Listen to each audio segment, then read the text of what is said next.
Assalamualaikum dan salam sejahtera. Pada abad ke-21, konflik bersenjata masih lagi menjadi ancaman besar kepada keamanan dan juga keselamatan antarabangsa. Oleh itu, International Humanitarian Law ataupun IHL memainkan satu peranan yang penting sebagai undang-undang yang mengawal cara peperangan dijalankan serta bagaimana ia melindungi orang awam daripada kesan konflik. Antara prinsip utama IHL ialah membezakan orang awam daripada pejuang serta membezakan objek awam daripada sasaran ketenteraan. Prinsip ini bertujuan untuk mengurangkan penderitaan dan kerosakan semasa peperangan berlaku. Dalam kajian ini, konflik Palestina-Israel dipilih sebagai kajian case kerana ia merupakan antara konflik yang moden yang paling mendapat perhatian dunia pada hari ini. Kajian ini memberikan fokus daripada tempo 2023 sehinggalah hari ini bagi menilai cabaran serta keberkesanan pelaksanaan IHL dalam konflik tersebut. Nama saya Dolly Hazel Lensel, BA 2311014. Seterusnya saya akan menerangkan mengenai latar belakang konflik Israel-Palestin. Konflik Israel-Palestin merupakan antara konflik paling kompleks dan berpanjangan dalam sejarah moden.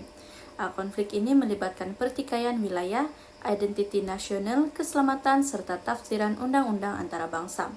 Puncak konflik boleh dikesan sejak akhir abad ke-19 melalui kemunculan gerakan Zionisme yang bertujuan menubuhkan sebuah negara Yahudi di Palestina. Selepas Perang Dunia Pertama, Palestina berada di bawah pentadbiran British. Pada tahun 1917, deklarasi Balfour dikeluarkan bagi menyokong penubuhan tanah air bagi orang Yahudi di Palestina. Keadaan ini menyebabkan ketegangan antara masyarakat Arab Palestina dan pendatang Yahudi yang semakin meningkat. Pada tahun 1947, Pertubuhan Bangsa-Bangsa Bersatu atau PBB memperkenalkan pelan pembahagian Palestina melalui Resolusi 181. Namun, cadangan ini ditolak oleh masyarakat Arab Palestina. Penubuhan negara Israel pada tahun 1948 seterusnya mencetuskan Perang Arab-Israel dan menyebabkan ratusan ribu rakyat Palestina menjadi pelarian dalam peristiwa yang dikenali sebagai Nakba. Konflik ini menjadi semakin rumit selepas Perang 6 Hari pada tahun 1967 apabila Israel menguasai beberapa wilayah termasuk Gaza dan tebing barat. Sejak itu, isu pendudukan wilayah Palestina terus menjadi fokus utama dalam perbahasan antara bangsa. Pada 7 Oktober 2023, Hamas melancarkan serangan besar-besaran ke atas Israel yang mengakibatkan tindak balas ketenteraan berskala besar oleh Israel di Gaza. Konflik ini telah menyebabkan kematian ribuan orang awam, kemusnahan infrastruktur, serta krisis kemanusiaan yang serius. Oleh itu, konflik Israel-Palestina menjadi satu kes yang penting untuk menilai sejauh mana prinsip peraturan undang-undang kemanusiaan antara bangsa atau IHL dipatuhi oleh pihak-pihak yang terlibat.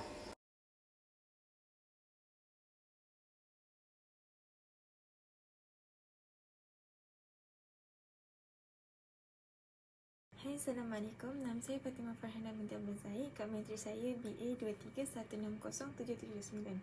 Hari ini saya akan bentang 3.0 iaitu kerangka Undang-Undang Kemanusiaan Antarabangsa. Membincangkan asas kepada International Humanitarian Law atau IHL. IHL ialah salah satu cabang undang-undang dimat antarabangsa yang mengawal tingkah laku pihak yang berkonflik semasa perangan. Seperti yang kita tahu, tujuan utama IHL adalah untuk mengurangkan penderitaan dengan melindungi orang awam, petugas perubatan, mangsa yang cedera dan tawanan perang. IHL moden berkembang hasil daripada usaha Henry Dunant selepas pertempuran yang berlaku di Solferino pada tahun 1856 yang membawa kepada pembentukan Konvensyen Geneva. Seterusnya, sumber utama IHL terdiri daripada 4 Konvensyen Geneva pada tahun 1949. Yang pertama adalah Protokol Tambahan semasa 1977.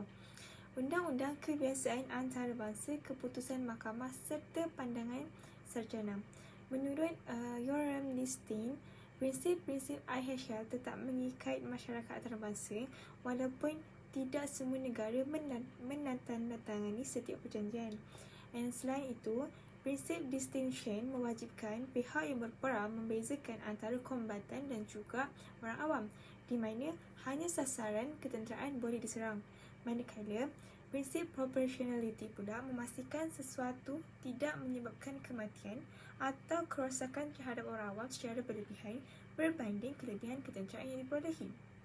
Akhir sekali, perlindungan orang awam merupakan objektif utama IHL melalui Konvensyen Geneva ke-4 1949 yang melarang serangan terhadap orang awam serta kemudahan awam seperti hospital dan sekolah. Kesimpulannya, kerangka IHL bukan sahaja menjadi panduan semasa konflik, akan tetapi malah dia mencerminkan satu komitmen masyarakat antarabangsa dalam mengekalkan kemanusiaan walaupun ketika peperangan berlaku. Itu sahaja daripada saya. Terima kasih. Assalamualaikum dan selamat sejahtera. Nama saya Alia Maisara binti Rezaha, nombor Matrix BA 231-60719, dan saya akan meneruskan pembentangan dalam bahagian analisis pelaksanaan undang-undang kemanusiaan antarabangsa, iaitu prinsip distinction dan juga proportionality dalam konflik Israel dan juga Palestin. Pertama sekali, bagi prinsip distinction, prinsip ini mewajibkan setiap pihak yang terlibat dalam konflik untuk membezakan antara kombatan dan juga orang awam. Ini bermaksud serangan hanya boleh ditujukan kepada sasaran ketenteraan yang sah dan bukannya kepada penduduk awam. Dalam konflik Israel-Palestin, Israel menjelaskan bahawa operasi ketenteraan mereka bertujuan memusnahkan infrastruktur dan juga anggota Hamas. Namun begitu, banyak laporan daripada organisasi antarabangsa menunjukkan bahawa serangan tersebut turut mengorbankan sejumlah besar orang awam serta memusnahkan hospital, sekolah dan juga kawasan kediaman. Oleh sebab itu, timbul persoalan sama ada prinsip distinction ini benar-benar dipatuhi oleh operasi tersebut. Pada masa yang sama, Hamas juga didakwa melanggar prinsip ini melalui serangan pada 7 Oktober 2023 apabila mereka menyerang kawasan awam Israel serta mengambil orang awam sebagai tebusan.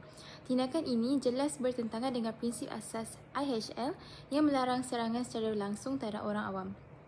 Secara kritikal, konflik ini menunjukkan bahawa kedua-dua pihak berdepan dakwaan melanggar prinsip distinction. Selain itu, sifat konflik ini yang bersifat asimetri, iaitu peperangan antara sebuah negara dengan kumpulan bersenjata bukan negara, menjadikan pelaksanaan prinsip ini semakin sukar kerana operasi ketenteraan sering berlaku di kawasan yang padat dengan penduduk awam. Seterusnya adalah prinsip proportionality. Prinsip ini menetapkan bahawa walaupun sesuatu sasaran adalah sah dari sudut ketenteraan, serangan tersebut tidak boleh menyebabkan kemusnahan atau korban awam yang berlebihan berbanding kelebihan ketenteraan yang ingin dicapai. Dalam konteks konflik ini, operasi ketenteraan Israel bertujuan menghapuskan ancaman Hamas, namun kemusnahan besar terhadap infrastruktur awam serta jumlah korban yang tinggi telah menimbulkan kritikan daripada masyarakat antarabangsa mengenai sama ada penggunaan kekuatan tersebut benar-benar memenuhi prinsip proportionality. Bagi Hamas pula, pelancaran roket secara tidak tepat ke kawasan bandar Israel turut dianggap melanggar prinsip yang sama sebab ia berisiko menyebabkan korban dalam kalangan orang awam tanpa membezakan sasaran ketenteraan. Jadi, konflik Israel-Palestin memperlihatkan bahawa walaupun prinsip distinction dan juga proportionality merupakan asas penting dalam undang-undang kemanusiaan antarabangsa, pelaksanaannya masih berdepan pelbagai cabaran. Hal ini sebab kepentingan keselamatan, strategi ketenteraan dan juga faktor politik sering mengatasi pematuhan terhadap norma kemanusiaan. Oleh itu, konflik ini membuktikan bahawa cabaran utama IHL pada hari ini bukanlah kekurangan peraturan tetapi kelemahan mekanisme penguasaan dan juga accountability di peringkat antarabangsa. Saya serahkan kepada pembentang seterusnya. Terima kasih. Assalamualaikum dan salam sejahtera. Nama saya Osman Mansur. Pada bahagian ini saya akan menerangkan dua prinsip lain dalam Undang-Undang Kemanusiaan Antarabangsa IHL, iaitu perlindungan orang awam serta bantuan dan akses kemanusiaan dalam konflik Israel-Palestin. Yang pertama ialah perlindungan orang awam, yang mana prinsip pertama mengikut Konvensyen Geneva 1949 dan Protokol Tambahan 1977, orang awam tidak boleh dijadikan sasaran serangan secara langsung. Pihak yang berperang perlu membezakan antara kombatan dan orang awam. Namun begitu, dalam konflik Israel-Palestin sejak Oktober 2023, prinsip ini menjadi isu yang sangat dipersoalkan. Walaupun Israel menyatakan bahawa serangan mereka menyasarkan anggota Hamas, jumlah korban orang awam di Gaza meningkat dengan sangat tinggi. Selain itu, banyak hospital, sekolah, kawasan perumahan dan kem pelarian mengalami kemusnahan akibat serangan berterusan. Kemudian awam seperti ini sepatutnya mendapat perlindungan khas di bawah IHL. Golongan yang paling terkesan ialah wanita, kanak-kanak, dan warga tua. Ramai kehilangan ahli keluarga, tempat tinggal, serta akses kepada pendidikan dan rawatan kesihatan. Pada masa yang sama, Hamas juga didapati melanggar IHL apabila menyerang orang awam Israel dan mengambil tebusan semasa serangan pada 7 Oktober 2023. Tindakan menyesalkan orang awam dan menjadikan mereka tebusan adalah dilarang sama sekali di bawah IHL. Kesimpulannya, konflik ini menunjukkan bahawa walaupun peraturan IHL sudah jelas, tahap pematuhan oleh dua pihak masih menjadi cabaran utama. Seterusnya, bantuan dan akses kemanusiaan, yang mana IHL menetapkan bahawa masa peperangan berhak menerima bantuan asas seperti makanan, air bersih, ubat-ubatan, dan lawatan perubatan. Semua pihak sepatutnya membenarkan bantuan disalurkan dengan selamat. Namun, dalam konflik di Gaza, penghantaran bantuan sering terganggu akibat sekatan dan faktor keselamatan. Keadaan ini menyebabkan bekalan makanan, ubat, dan bahan api tidak mencukupi untuk memenuhi keperluan penduduk.